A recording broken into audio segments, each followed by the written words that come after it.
Dog for it, I have located the package. Looks like we were right, it's a bomb. Great job, Chip. Now nice and steady, open her up. Chief, I gotta admit, I'm a little scared. I ain't never trained for this. No worries, buddy. We're right here with you. Now tell me, what do you see? There's a lot of wires and a timer. Looks like 3 minutes. Okay, we gotta move quick here, Chip. I want you to cut the green wires. Only the green wires. Got that? Chip? Oh no, he can't tell the difference because Puppies is colorblind. Well, that's not a very good how-to instructional, now is it? Let's see if some of these instructionals are more helpful. Well, we have what not to do here. Don't show Charlie Brown yiff art while you're highly inebriated and leaking out of your fursuit. Instead, it looks like you should offer a martini shaker to, I think that's supposed to be Uncle Kage at Anthrocon. Next, as regards tidiness, don't lay in your own filth and throw a jizz sock that's somehow stuck to the ceiling, but instead, stand in a room devoid of anything and contemplate your own mortality.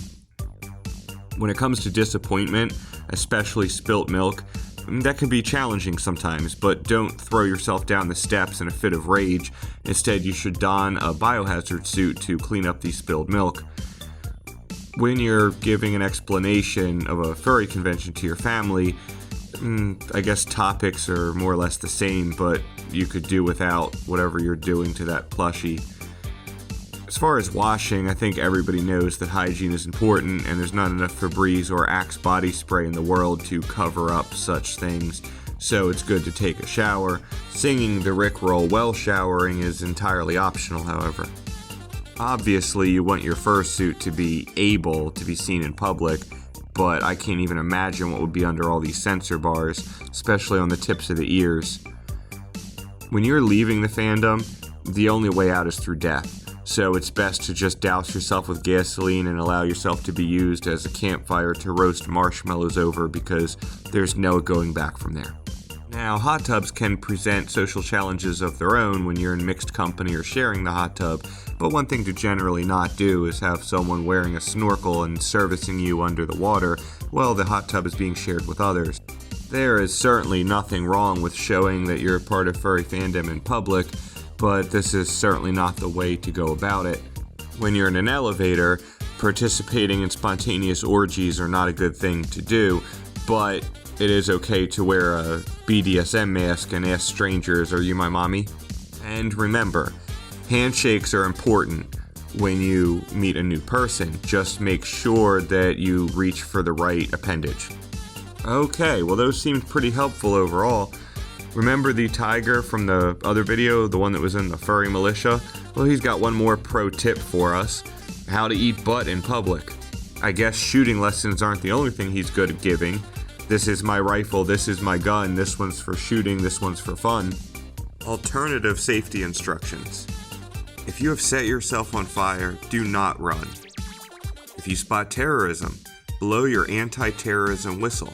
If you are Vin Diesel, yell really loud. If you spot a terrorist arrow, pin it against the wall with your shoulder. If you are sprayed with an unknown substance, stand and think about a cool design for a new tattoo. Be on the lookout for terrorists with pink eye and leprosy. Also, they tend to rub their hands together maniacally. Use your flashlight to lift the walls right off of you. The proper way to eliminate smallpox is to wash with soap and water. That will sanitize your entire body. Michael Jackson is a terrorist. If you spot this smooth criminal with dead eyes, run away. Actually, this one looks like a dentist I used to have. Hurricanes, animal corpses, and your potential new tattoo have a lot in common. Think about it. If a door is closed, karate chop it open.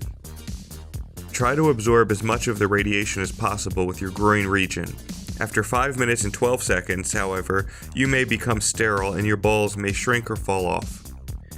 After exposure to radiation, it is important to consider that you may have mutated to gigantic dimensions. Watch your head. If you can't see them, they can't see you, unless you say peekaboo. Do not drive a station wagon. If you do, electrocute yourself and hope that your car explodes. A 1-inch piece of plywood should be sufficient protection against radiation.